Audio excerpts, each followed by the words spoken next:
boys, today we are going to observe the identification of cations by the action of NaOH and NH4OH. For this, first we will take an unknown solution and make it in two parts. As you can see, we have two different parts. In first part, we add dropwise NaOH.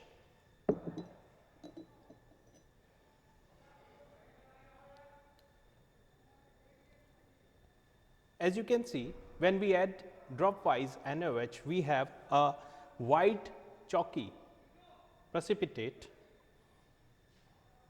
When we add excess of NaOH,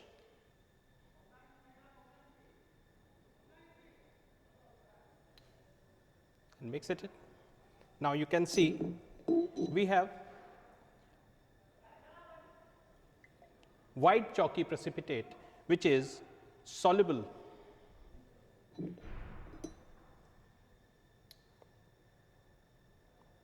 in the excess of NaOH.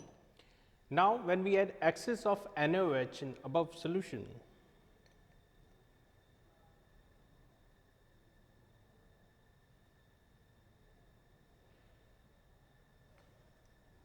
now you can see in the presence of excess of NaOH, that precipitate is soluble. Now in second part, when we add NH4OH,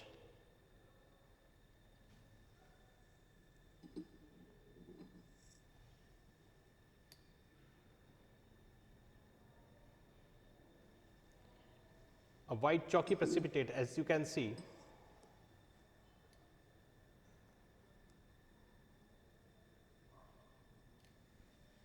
is forming.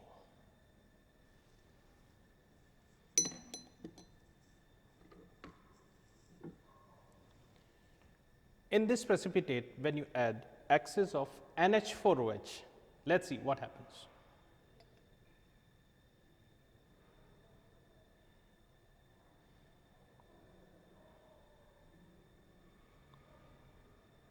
As you can see, when we add excess of NH4OH in this solution, this precipitate is insoluble in nature.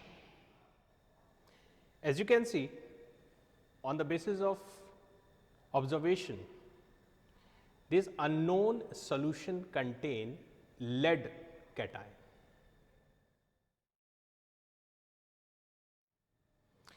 In our next experiment, we have another unknown solution containing metal cation. So first of all, we will make it in two parts like this.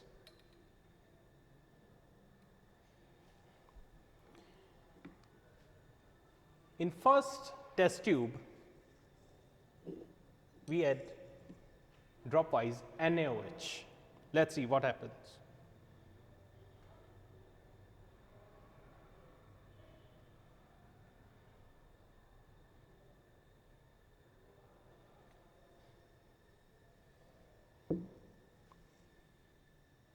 As you can see, when we add dropwise NaOH in the solution, we have reddish brown precipitate. Now, we add NaOH in excess. Let us see what happens.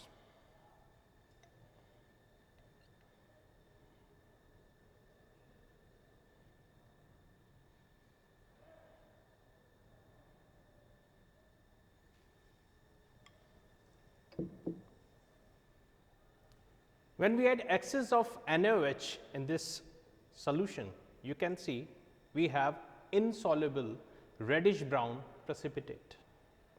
Now, in second part, we add dropwise NH4OH. Let us see what happens.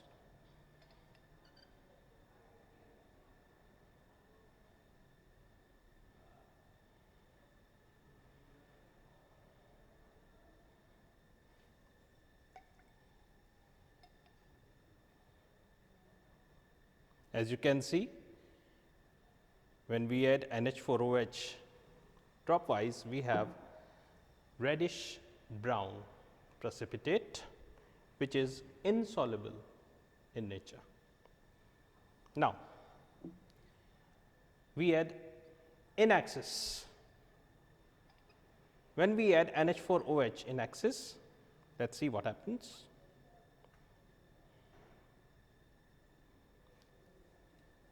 One more time, we have reddish brown precipitate which is insoluble in nature. So, on the basis of observation, we are confirmed that this unknown solution contain ferric cation.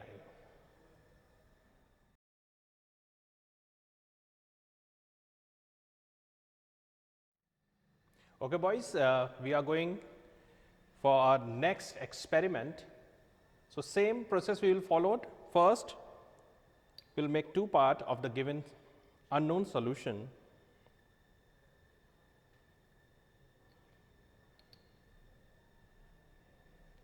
Here you can see we have 2 different parts. In first part, first we add NaOH. First, dropwise, let us see what happens.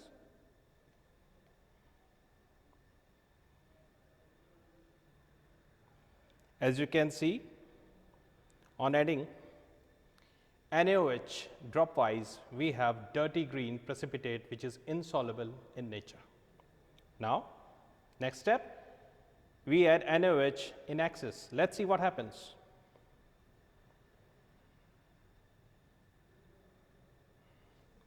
In the presence of axis NaOH, we have insoluble precipitate.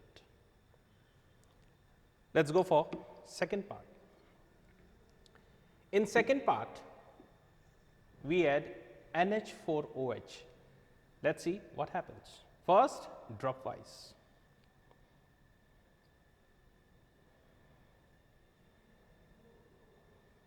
As you can see, when we add NH4OH dropwise, you can see we have dirty green insoluble precipitate. Next, when we add NH4OH in axis, again we have insoluble dirty green precipitate. On the basis of these observations, we are confirmed that this unknown solution contain ferrous cation.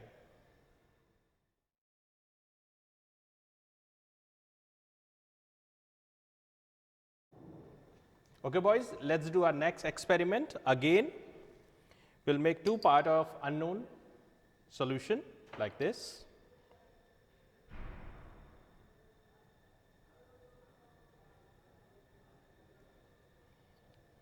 As you can see, we have 2 different parts of the given solution.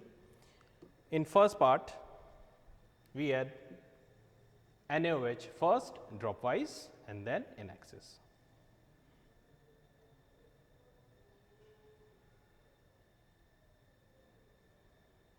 As you can see, when we add NaOH dropwise, we have a pale blue precipitate which is insoluble in nature. Now, we add in axis.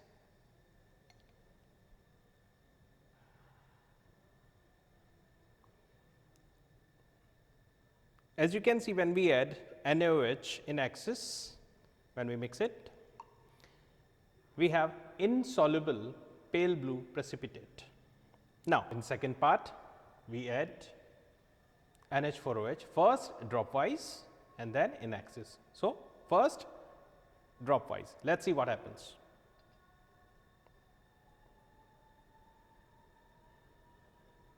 As you can see, when we add NH4OH dropwise, we have pale blue precipitate, and when we add axis of NH4OH, a sudden change. Now, you can see we have a deep blue colored solution which is soluble in this solution.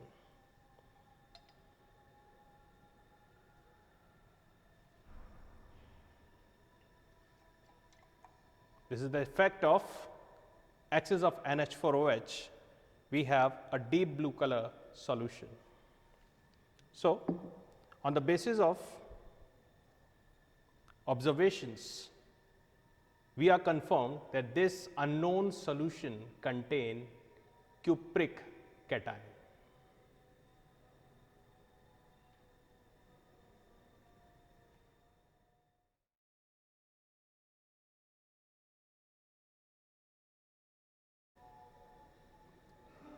Okay, boys, in the next experiment, again we make two parts of a given unknown solution.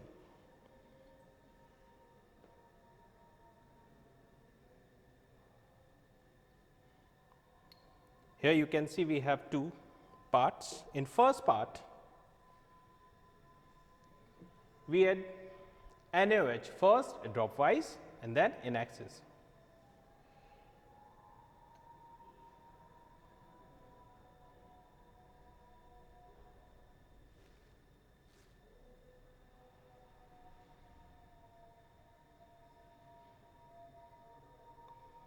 As you can see, when we add NaOH dropwise, we have gelatinous white precipitate which is insoluble in nature. Now, we add NaOH in axis. Let us see what happens.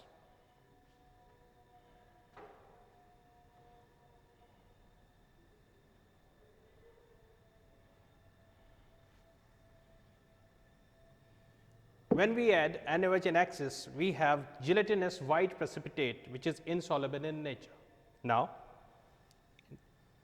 we take second portion of the given unknown solution and we add NH4OH. First, we add dropwise, then in axis. Let us see what happens.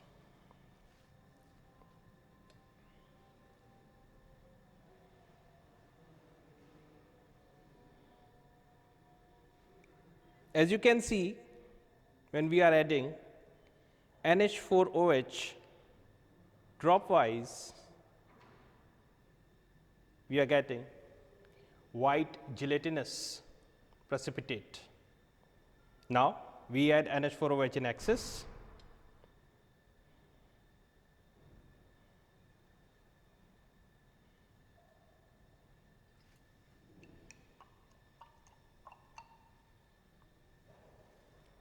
In the presence of excess NH4OH, that white gelatinous precipitate is dissolved and we have a clear solution. So, on the basis of observations, we are confirmed that this unknown solution contain zinc cations.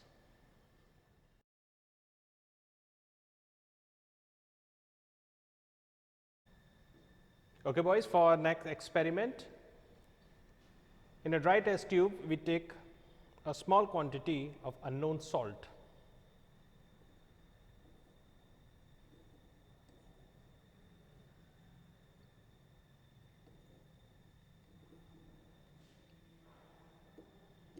Now, we add NaOH in it.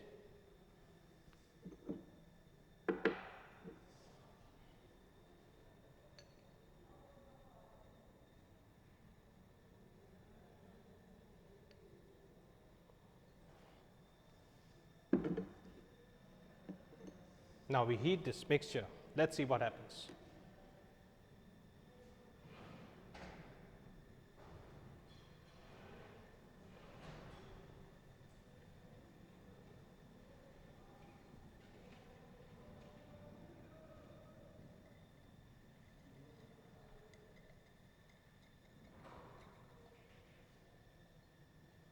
On heating this mixture, we have a characteristic smell. It is a colorless gas which is evolved, which produce a characteristic smell of ammonia. To confirm, we do two steps. In first step, when we bring a glass rod which is dipped in concentrated HCl and bring at the mouth of this test tube, let us see what happens. As you can see, when we bring a glass rod which is dipped in concentrated HCl, a wide dense fumes evolved, which confirms the presence of ammonium cation.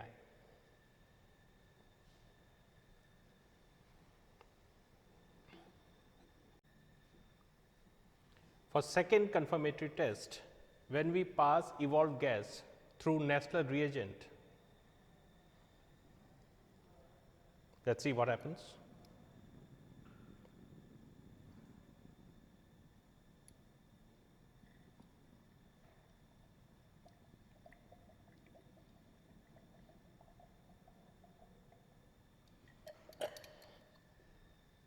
As you can see, when we pass colorless gas through Nessler reagent, the color of Nessler reagent turns brown color, which forms brown precipitate, which confirms that this unknown solution contain ammonium cation.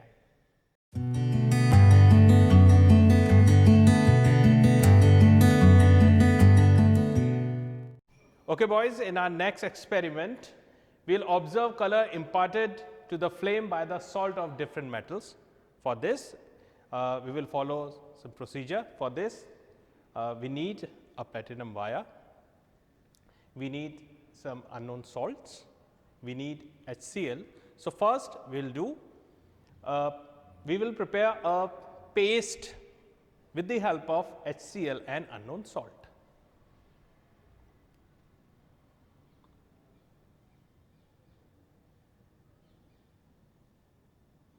Now, when we take a small quantity at the tip of this platinum wire and bring it to the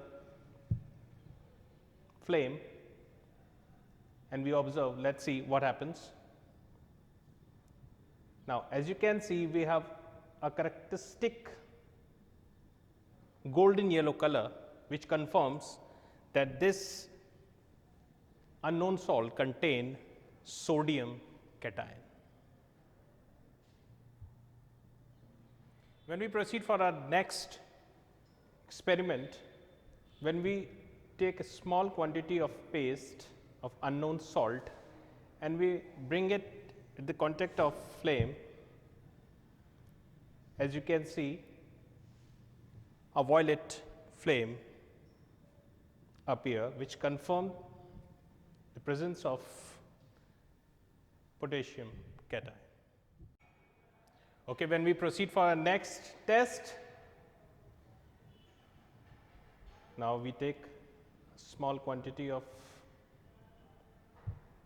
paste and bring it to the flame. Let us see what happens.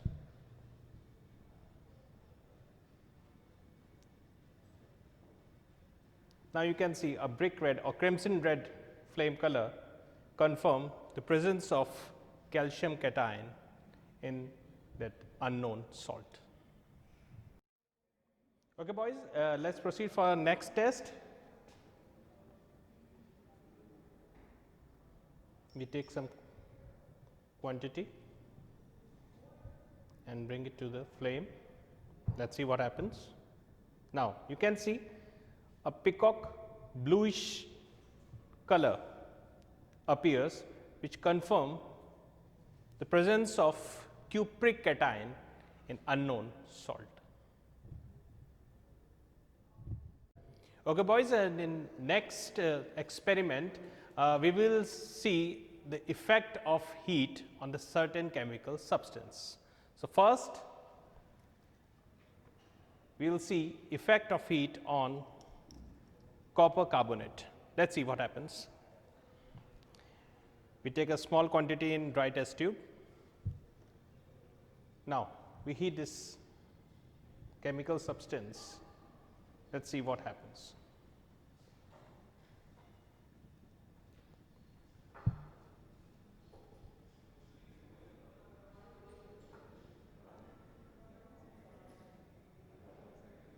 as you can see, on heating,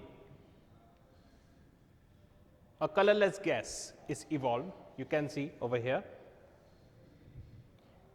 And on strong heating, you can see the color of chemical substance turns black.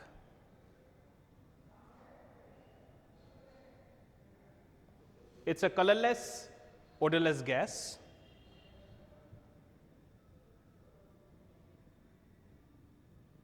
Now boys, you can see on the strong heating, this chemical substance turns black. Now,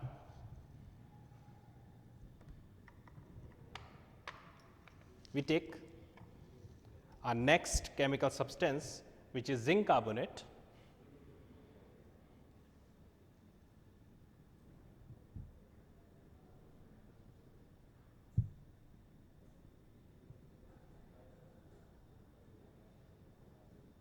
As you can see, on heating, a colorless, odorless gas evolved.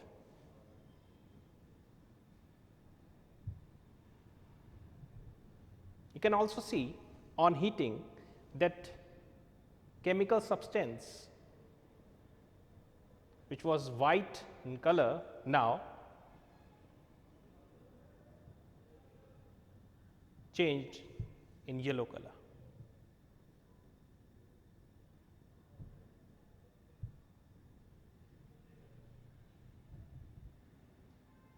It has changed into yellow color.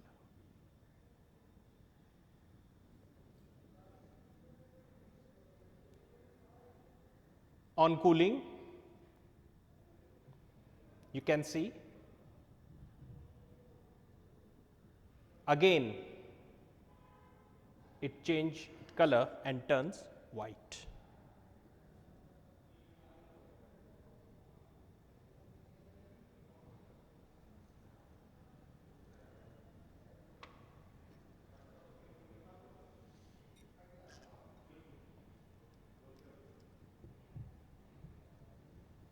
So, next chemical substance, which is magnesium nitrate, on heating.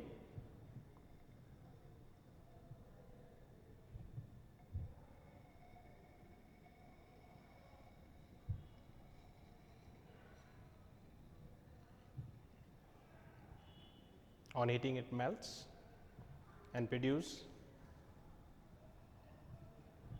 a colorless, odorless gas,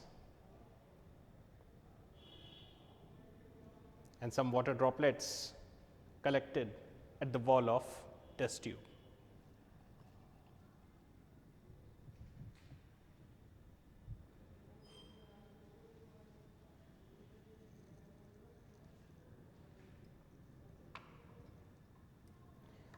Next chemical substance is copper nitrate. Let us see the effect of heat on copper nitrate. On heating, it melts to form a bluish green mass.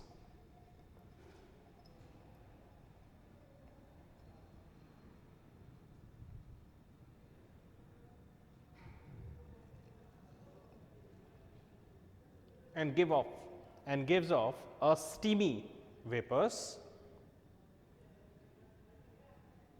and it produces some water droplets at the wall of test tube. On strong heating, bluish green masses change to a black mass. As you can see, the color is changing. On a strong heating, bluish green mass turns into black color.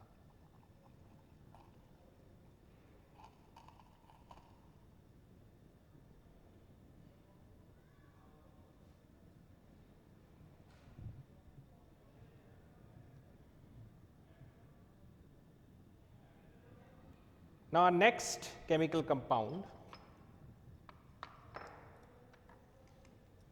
is lead nitrate. Let us see the effect of heat on lead nitrate.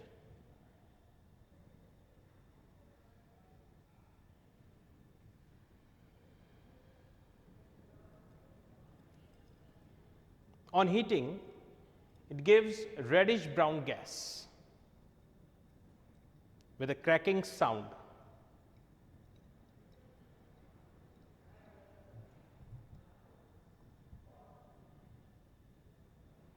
You can feel a cracking sound in the test tube on heating, and on strong heating,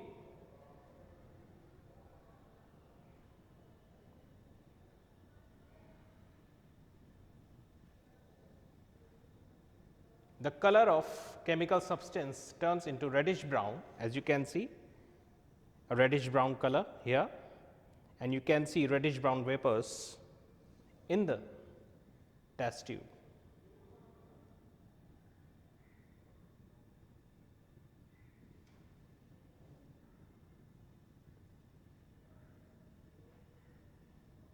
On strong heating, that chemical substance stick at the wall of test tube and become yellow in color.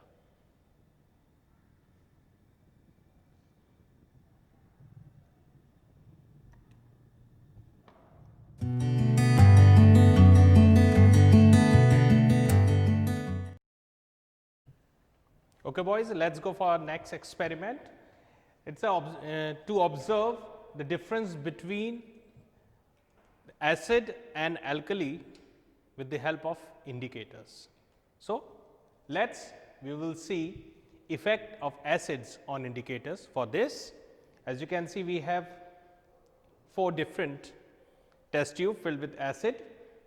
Here, first indicator we will take, which is blue litmus. Let us see the effect of acid on blue litmus.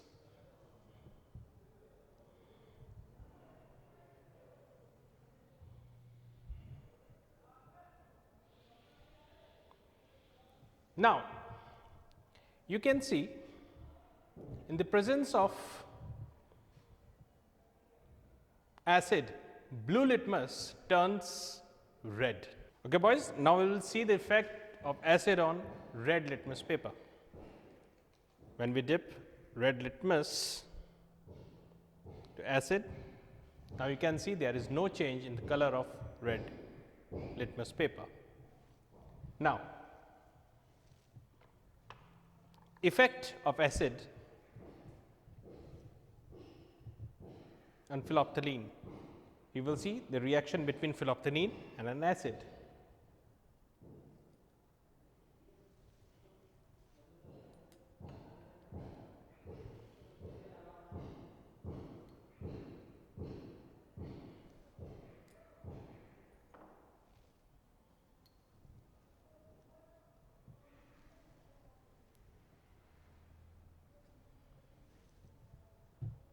When we add some drop of phenolphthalein into acid, there is no change.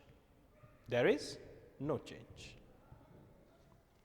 Next test, effect of acids on methyl orange.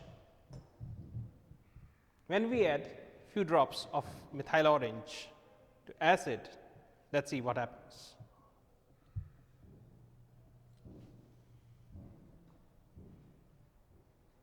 Now, you can see the color of methyl orange turns into pink color. Orange color turns into pink color.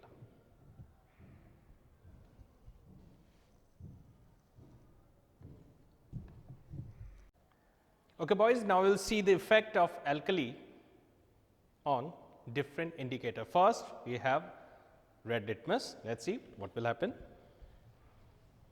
When we dip red litmus paper in an alkali,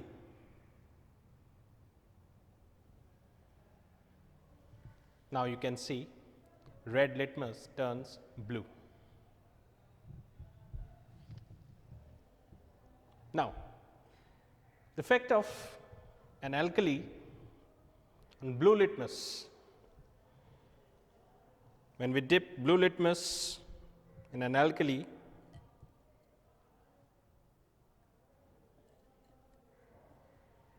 there is no change. There is no change. Next,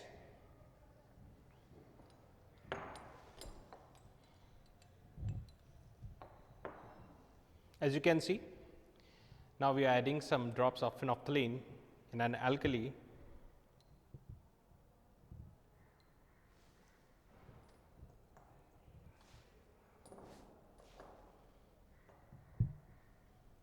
As you can see, the color of phenolphthalein turns pink.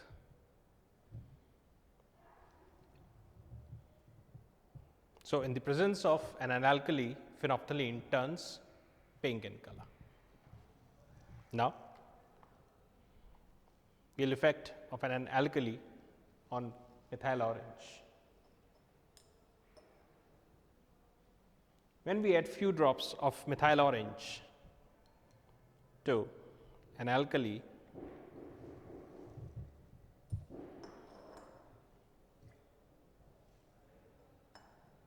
we add some more.